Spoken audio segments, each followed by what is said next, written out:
21의 생각 이세영입니다. 혹시 응답하라 1994라는 드라마를 보시나요? 슈퍼스타 K5 같은 오디션 프로그램, 꽃보다 할배 같은 버라이어티 여행 프로그램은 어떻습니까? 장르와 형식, 출연진은 달라도 이들을 묶는 하나의 공통점이 있습니다.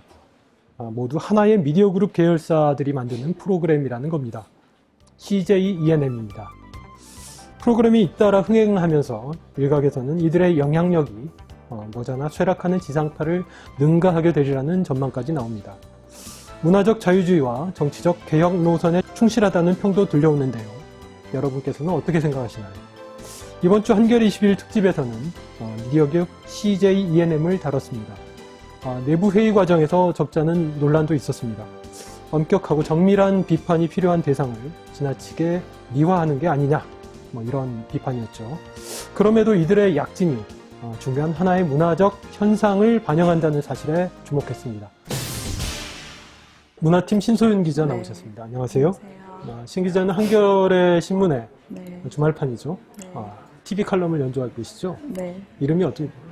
신소윤의 소소한 TV입니다. 네. 네. 고정 독자들이 좀 많은 것으로 알고 있습니다. 예. 그런가요? 네. 네. 예, 본론으로 들어가겠습니다. 그 CJ ENM의 약진이 참 놀랄 만한 정도라면서요. 어느 정도인가요, 대체? 일단 시청률로만 보면은 슈퍼스타 K2가 최고 시청률을 기록을 했는데 네. 이게 최종회에서 평균 시청률이 거의 20% 가까이 나왔거든요. 그러니까 최고 시청률은 21% 정도가 나왔고 지금 방영 중인 응답하라 1994 같은 네. 경우도 10%대 시청률을 넘으면서 응답하라 1997보다 반응이 좋다고 얘기를 네. 하고요. 그래서 이게 비단 시청률로만 얘기하는 게 아니라 이게 케이블 채널이기 때문에 좀 위성 사업자에 따라 채널 번호가 다 달라요. 네. 집집마다. 그렇기 때문에 이게 이게 재밌더라. 몇 번에서 하니까 봐라. 한다고 해서 이제 다른 사람한테 구전되기가 좀 힘들거든요. 네. 그런 특성도 있고, 그 다음에 어떤 지역은 아예 채널이 잡히지 않아서 0%가 나오는 데도 네. 있고, 해서 이 정도 시청률이 나왔다는 게 좀 놀라운 일이기도 하고, 그 다음에 워낙에 TV가 아닌 다른 플랫폼으로 다시 보기 TV를 같은 거요. 네. 보는 시청층이 많은 프로그램들이기 때문에 이게 시청률 이상의 어떤 화제성이 있는 것 같습니다. 네. 신 기자도 즐겨 보시나요? 그 응답하라 1997부터 해서 슈스케 시리즈도 열심히 보고 사실 CJ에서 하는 프로그램들을 좀 많이 보는 아무래도 편입니다. 이제 TV 칼럼을 쓰셔야 되니 직업적으로 좀 보시겠네요. 네. 이것저것 재밌다는 거는 보려고 노력하고 네. 있습니다. 그 CJ ENM이 보유하고 있는 채널이 어떤 게 있나요? CJ ENM이 총 17개 채널을 갖고 있는데요. 좀 주요한 것만 말씀을 드리면 이제 TVN이 거의 대표격인데 드라마나 예능을 담당을 네. 하고 있고 슈스케나 댄싱라인 같은 음악 프로를 네. 맡은 엠넷이 있고요. 네. 음식을 주제로 한 올리브 TV, 그다음에 패션이나 뷰티를 다룬 온스타일, 그다음에 장르물을 주로 다루는 OCN이나 남성 시청층을 공략한 XTM 같은 네. 채널들을 가지고 있습니다. 최근 그 KDB 대우증권 리서치 센터가 이 네. CJ의 성장세를 이 타임워너 같은 미국 미디어 그룹의 네. 성장에 견줘서 분석을 했다면서요? 어떤 내용인가요? 이게 지난 1월에 나온 그 보고서인데요. 네. 그 CJ ENM이 이제 방송 채널뿐만 아니라 그 영화, 게임, 공연까지 이제 다 담당을 하는 콘텐츠 기업이잖아요. 네. 그러니까 이런 비슷한 유형의 기업들의 성장 특성이 을 보면은 처음에 이제 시장에 일단 진입을 하고 그 다음에 좀 중소형 업체로서 이제 라이벌들이랑 경쟁을 하고 그 다음으로 인수합병을 활성화해서 경쟁력 있는 어떤 배급 시스템을 확보를 한 다음에 네.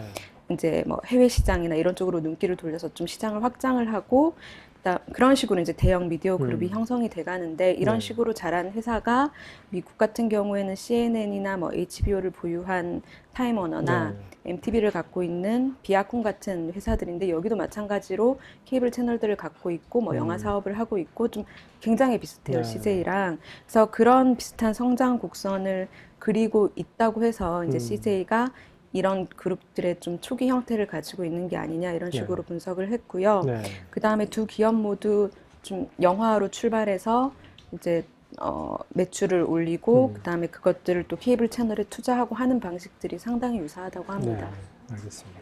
이 전문가들은 이 CJ 네. 채널들과 프로그램의 약진 비결에 대해서 어떻게 분석을 하나요?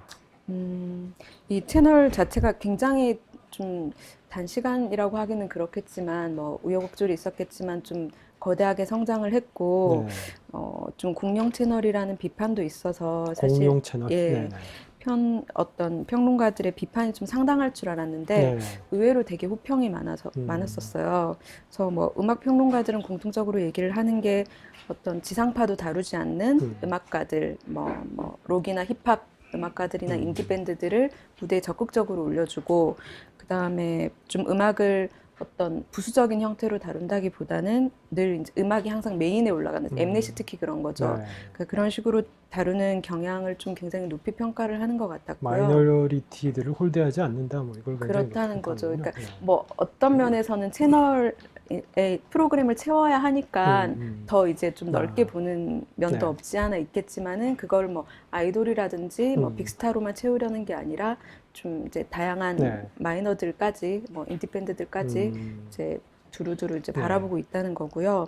그다음에 뭐 드라마나 뭐 예능 같은 경우에는 드라마와 예능이 좀 합쳐진 좀 어떻게 보면 하이브리드한 어떤 프로그램들이 좀 많아졌다고 평가를 하더라고요. 예를 드라마와 들어서 예능이요. 네. 푸른 거탑이라든지 지금 호응을 얻고 있는 응답하라도 전통적인 드라마의 형태는 아니잖아요. 그렇고 뭐 막대 먹은 영애 씨 같은 경우도 다큐 드라마를 표방한다고 하고 뭐 딱딱하진 않지만 네. 뭐 그런 얘기들이 있고 이제 경계가 없는 어떤 새로운 장르를 만들어냈다는 거에서 좀 그걸 강점이라고 평가를 하기도 하고요. 네. 그래서 이제 이게 이제 시장에서는 영향력이 굉장히 커졌지만 이 채널들이 케이블이기 때문에 어떤 케이블이라는 마인드가 좀 확실하게 있어요. 우리는 네. 뭐 음악이면 음악에 집중을 하는 채널, 그다음에 뭐 사람들이 많이 보지는 않지만 지상파처럼 시청률은 나오지는 않지만 우리만의 어떤 마니악한 특성이 있다. 뭐 이런 것들이 좀 드러나는 경우들이 좀 있는데 이것들이 오히려 지금에 와서는 플러스가 됐다는 평가를 얻고 있습니다. 네. 하지만 한편으로는 이제 지상파 같은 경우에는 이제 공공성이라고는 제약이 따르잖아요. 그렇죠. 근데 이 지상파와 달리 지나치게 상업성이나 오락성에 네. 민감할 수밖에 없는 것 아니냐 이런 비판들도 있는 것 같은데 네, 어떤가요? 당연히 그런 비판들이 있는데요. 네. 그러니까는 뭐 소비를 부추기는 방송이라든지 뭐 지나치게 상업주의를 추구한다는 말들은 좀 항상 CJ 프로그램에 따라붙는 얘기들이고 네. 좀 같은 이야기를 해도 지상파보다 좀 더 세게 얘기하고 노골적으로 얘기하고 하는 면들이 좀 없지 않아 있어요. 그래서 이제 케이블이라서 좀 그런 특성도 있지만 이게 CJ 프로그램 자체의 특성이기도 하거든요. 그래서 이게 좀 양쪽의 얘기를 들어보니까 이 여전히 광고 시장이 지상파 위주로 이제 편제가 돼 있고 지금은 많이 좋아지긴 했지만 출연자를 섭외하는 데 있어서도 케이블이기 때문에 그런 약점이 작용을 하기 때문에 이들이 이제 살아남기 위해서 할 수 있는 거는 시청자를 혹하게 하기 위한 어떤 뭐 노골적인 표현이라든지 네. 아니면은 뭐 욕망을 자극하는 이야기라든지 이런 것들을 할 수밖에 없지 않았나 뭐 네. 이런 얘기들이 있어요. 그래서 이제 좀 공영성이나 공정성을 좀 우선순위에 두는 지상파랑은 좀 태생적으로 다르기 때문에 CJ의 어떤 유전자라고 할 수도 있는 뭐 상업적성이나 오락성 같은 경우는 앞으로도 좀 유지가 되지 않을까 이런 얘기들이 있습니다. 그러니까 마치 새로 신장 개업한 음식점들이 이제 네, 주변에 그런 셈이 업소들하고 경쟁하기 네, 위해서 네, 아주 네. 양념을 아주 강하고 자극적인 걸 쳐가지고 네, 네. 사람들 입맛을 끌듯이 네. 그런 전략이군요. 네. 네. 이번에 이제 PD하고 임원 5분을 인터뷰를 하셨더라고요. 이 중에는 이제 뭐 나라를 잘 살게 하는 게 목표다. 네. 그렇게 얘기하는 분도 계시던데 이분들은 그 자기들의 성공 비결로 뭘 꼽고 있나요? 좀 케이블 채널이다 보니까 한 가지 주제로 이제 뭐 소재나 배경을 조금씩 달리하면서 여러 프로그램들을 좀 변주를 하게 되잖아요. 네. 그러다 보니까 제작하는 사람 자체도 좀 마니악한 좀 특성들이 좀 보이기도 했고 그런 지점들이 좀 기존에 뭐 이제 제작하는 사람들을 만났을 때랑 좀 다른 부분 같다는 느낌이 들었고요. 네.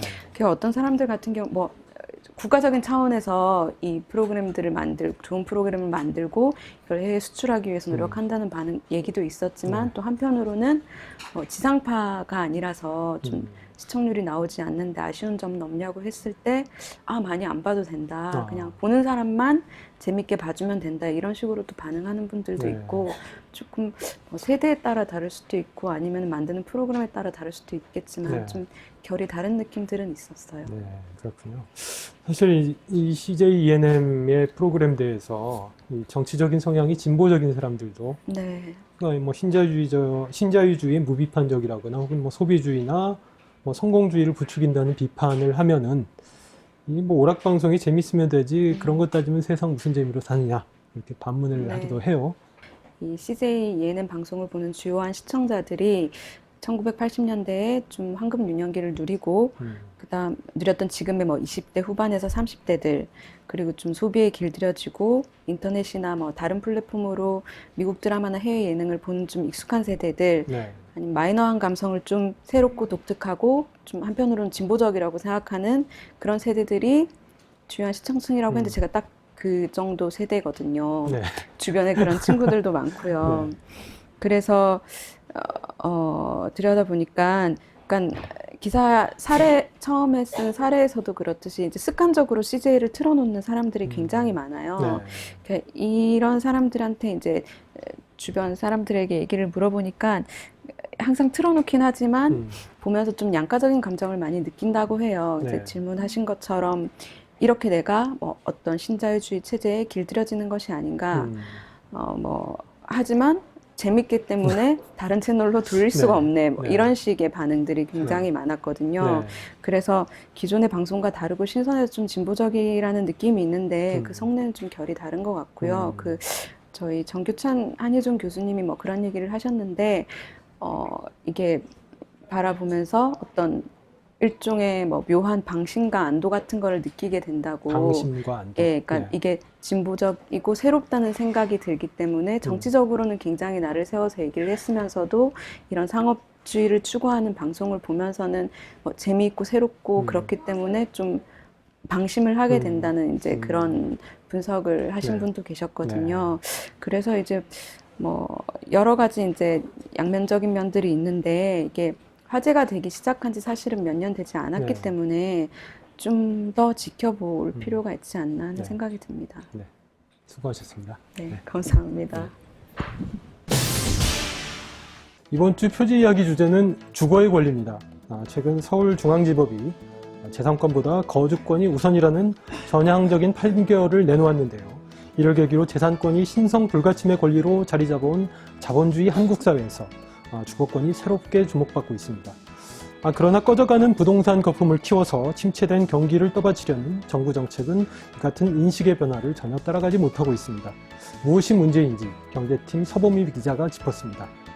3주 전부터 연재하고 있는 취업 OTL. 이번 주 이야기는 컨설턴트의 도움을 받아 스터디 그룹을 꾸렸던 6인조 취업결사대의 비망록입니다.